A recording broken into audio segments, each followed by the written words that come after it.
We are joined by two gentlemen from the company's top management. Mr. Ramesh Gopalan, the Managing Director and Group CEO of Sagility India, is with us. Warm welcome to you, sir, and thank you so much for taking the time out. We're also joined by Sarvabhouman D. Srinivasan, the Group CFO of Sagility India. Warm welcome to you as well. Thank you so much for joining me and Shell on this special edition. Let me start off by asking you, Mr. Gopalan, as to the objective of this IPO. Why are you launching this IPO? Especially because the entire IPO is completely going to be an OFS one.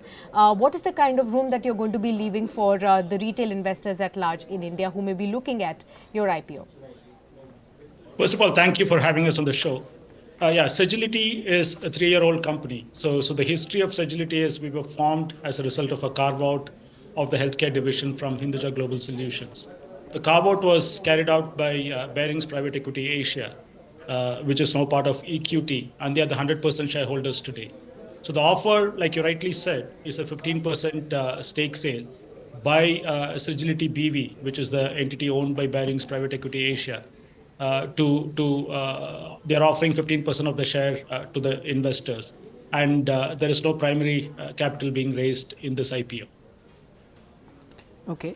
The details are right there in front of you. The price band is 28 to 30 rupees a share, and of course priced very attractively, and about 70 crore shares are on offer. Mr. Srinivasan, this question is to you. How do you see the growth prospects of Sagility in 3 years from now?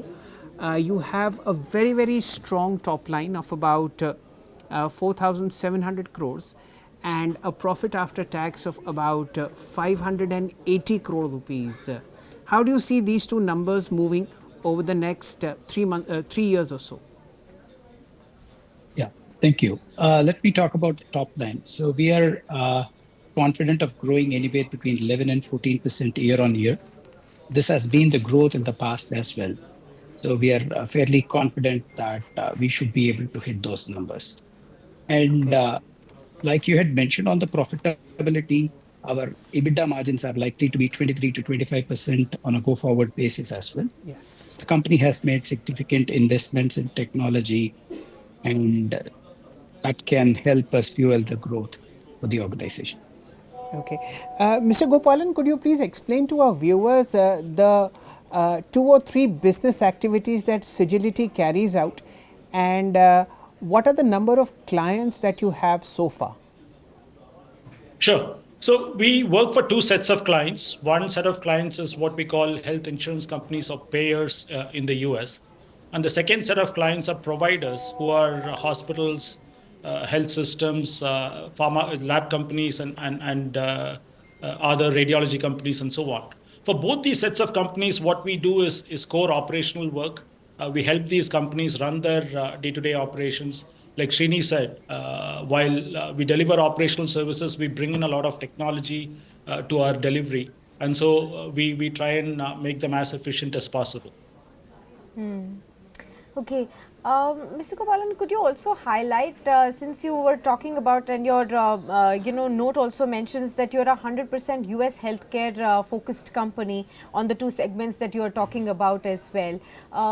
Would you be really looking at catering to the Indian market also going forward from here, considering the fact that India is still an insured market?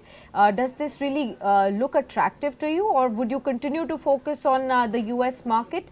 And could you also highlight for us what could be the 2 or 3 growth drivers for you going forward for you? Sure. First of all, we are focused on the US healthcare market, and we are likely to be focused on that market in the foreseeable future, mainly because of the size of the market, right? So if you look at the healthcare spending in the US, it's 17% of the US GDP. It's about $4.7 trillion, which is higher than the GDP of India. So it's a huge market. And it's a very, very attractive market for us. We've done work in the US healthcare sector for 24 years now. So even though Sagility is a 3-year-old company, the business itself, the underlying business itself has been operational for 24 years. So we understand that space very well. We are specialized in US healthcare, and it's a large and very attractive market. So we'll continue to focus on the US market for the foreseeable future. And in terms of your next question, yes, the growth, we've been working, as you can see from our filing, we work for 5 of the top 10 payers in the US, and we have 40 plus clients overall. We are not highly penetrated in the middle and the small segment in the US market, and that's where we are focused heavily on. So a lot of the growth we expect to come from the mid and the small segments, and we also plan to grow our provider business in the future. Okay. Mr. Srinivasan, what is the client concentration in terms of revenue contribution by top 10 customers, and how has it moved over the last 3 years? Yeah. Like Ramesh mentioned, this payer, we are strongly focused on the payer market, and the payer market is also largely concentrated. The top 10 players in the market, or the top 18 players in the market, hold about 60 to 70% of the market. So our revenues are also fairly reflective of that, and my top 10 are about 90% of our revenues. Mr. Srinivasan, could you highlight for us how are you really looking at your margins currently? Where are they at? What could be the levers for you to take your margins forward from here? And what is it that your expectation is over FY25 and FY26 in terms of margins? Yeah, like I had mentioned earlier, the EBITDA margins are strong at 23 to 25. And we had made significant investments in technology that can fuel and we can see better margins as well. But we as an organization have decided to repurpose them and trying to see if we can grow the top line faster and penetrate much faster, holding our margins at 23 to 25. Okay. Mr. Srinivasan, what is the, because you are a profitable company and it's rare to get such companies list in the markets given the froth that we have seen, what is the book value of Sagility and what is the PE that you are coming at, since you are the only player in the sector so far? So we'll have to take your PE as the industry benchmark as well. Yeah, presently we are valued fairly low. I think the PE is around just about 20 or so. And whereas some of the other companies who are not doing even 30-40% of what we do are traded at much higher numbers. So we will have to wait and watch in the market as to how we perform. But we are fairly, very confident of really making it big. Okay. And I see that your borrowings are to the extent of 266 crores. Am I right? Is this a number that you are looking to decrease, or is this something that is useful in terms of working capital? Yeah, that was the number as of March 24. I think that as we speak today, our borrowings are at USD 110 million. It was a leveraged buyout pushed in by our parent company, and it has a repayment a period of about 2+ years. This has been mentioned in the RHP as well. So we will be repaying 30 million in FY25, 30 in FY26, and the balance in FY27. So this is just a parent loan that got pushed as part of the leverage buyout. Mr. Gopalan, let me bring you back into the conversation to help us understand a little bit on in terms of growth going forward from here. Where do you think growth will now come in from? How are you going to be scaling up the business, especially because the fundraise is not helping the company as a whole? Would you also be looking at another round of some fundraise that comes to the company now for scaling up your operations? Not really, right? If you look at our cash flows, we generate quite healthy free cash flows every year. So we generate enough internal cash flows to fund our growth. We've been growing, like Srini mentioned, in double digits organically year on year for a few years now. But we are also looking at M&A as a lever to grow. So we're looking at capability-based acquisitions as well as any other niche player in the healthcare payer space. That would be a good addition for us. So both organic and inorganic will be the two avenues for growth. But we have enough internally generated funds to support this growth. Mr. Gopalan, how many points of presence do you have in India? The reason why I ask is that you've almost doubled your headcount from 33,575 to okay, so it's 35,858 so far. Yeah. What is how many locations do you have in India? Yeah, so let me give you the big picture. We operate out of 5 different countries. India is one of our bigger countries where we have about 45% of our workforce. But we also operate from Philippines, from the US, and from nearshore centers to the US like Jamaica and Colombia. So we've in India we operate from multiple cities. I think we are present in 5 or 6 cities as we Okay. speak today. But we are also looking to expand to other cities in India. Similarly, in other geographies where we operate from multiple locations within each geography. Because you've been into the business for so long, would you have a benchmark as to how big the healthcare backend is at TCS and Infosys, so that we can benchmark your revenues with them? Unfortunately, those companies don't disclose these numbers in their reports, so I don't have an exact number. But you also need to understand that some of the IT players that you mentioned, they have both IT revenues as well as operational services revenues in the mix. So whereas Okay.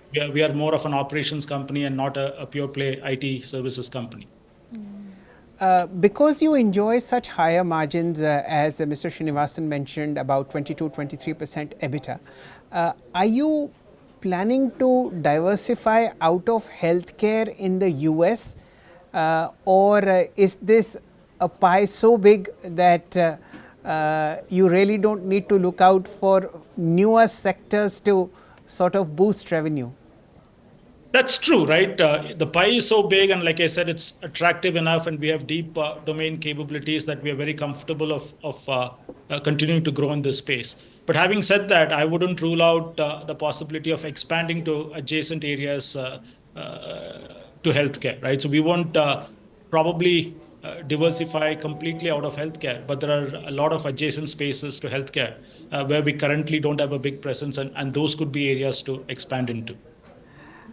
Because you are the lone player in the sector as yet, is this a case in terms of existence also? I mean, of course, you are the first player in the sector getting listed, but do you have competitors in India? We don't have a direct competitor in the sense we don't have a healthcare specialist focused on the payer space in the US as a direct competitor. Having said that, like you mentioned, there are some IT services firms who do similar work when it comes to healthcare. There are other companies which are focused primarily on the provider side of the business, and you have a few of those companies in India. But in terms of, I mean, we generate 90% of our revenues from the payers space. So we don't have a direct competitor in terms of a company who is a healthcare specialist focused predominantly on the payer space. And Mr. Srinivasan, this one's for you. Do the contracts that you have with either insurance players or healthcare companies, they have built-in clauses for a higher fee every year? How does it work? I'm a little curious to know what do 35,858 people actually do? Good question. So I would say there are no price increases normally that are there in our client contracts. So what happens is we do a varied set of activities for our payer clients. It could be claims adjudication, it could be enrollment. We help them on plan build. We do payment integrity, which is unique to the healthcare space. We do clinical work. So it's an entire end-to-end gamut of all back-end operations for my payer clients is what we do. And these people operate out of, like Ramesh mentioned, multiple geographies. And we have over 2,000 plus clinicians in our organization. So, say, for example, clinical work. So we ensure that the right payments are getting approved. It's more like the prior authorization for our payers. So it's fairly complex, and US healthcare system is unique and complex in its own way. So we handle all of these for our clients. Okay, Mr. Gopalan, this one's for you. The top 10 clients that you have, do they have similar work? Because the US healthcare system is so process driven, I am presuming that all of them, or at least some of them, would have similar backends, if not all? So if I understand your question right, do they all work the same way? Yeah, broadly, the functions that each pair needs to do is very similar, right? But each one of them has their own set of application, has slightly different processes, and that's where the complexity increases. It's not that all of their systems and processes are identical to each other. Okay, gentlemen, thank you so much. This is an interesting conversation that Sakshi and I had with you two. This is the first IPO in the space to get listed. We wish you all the best, and here's hoping for a fantastic listing. If you like the video, do like, comment, share and subscribe.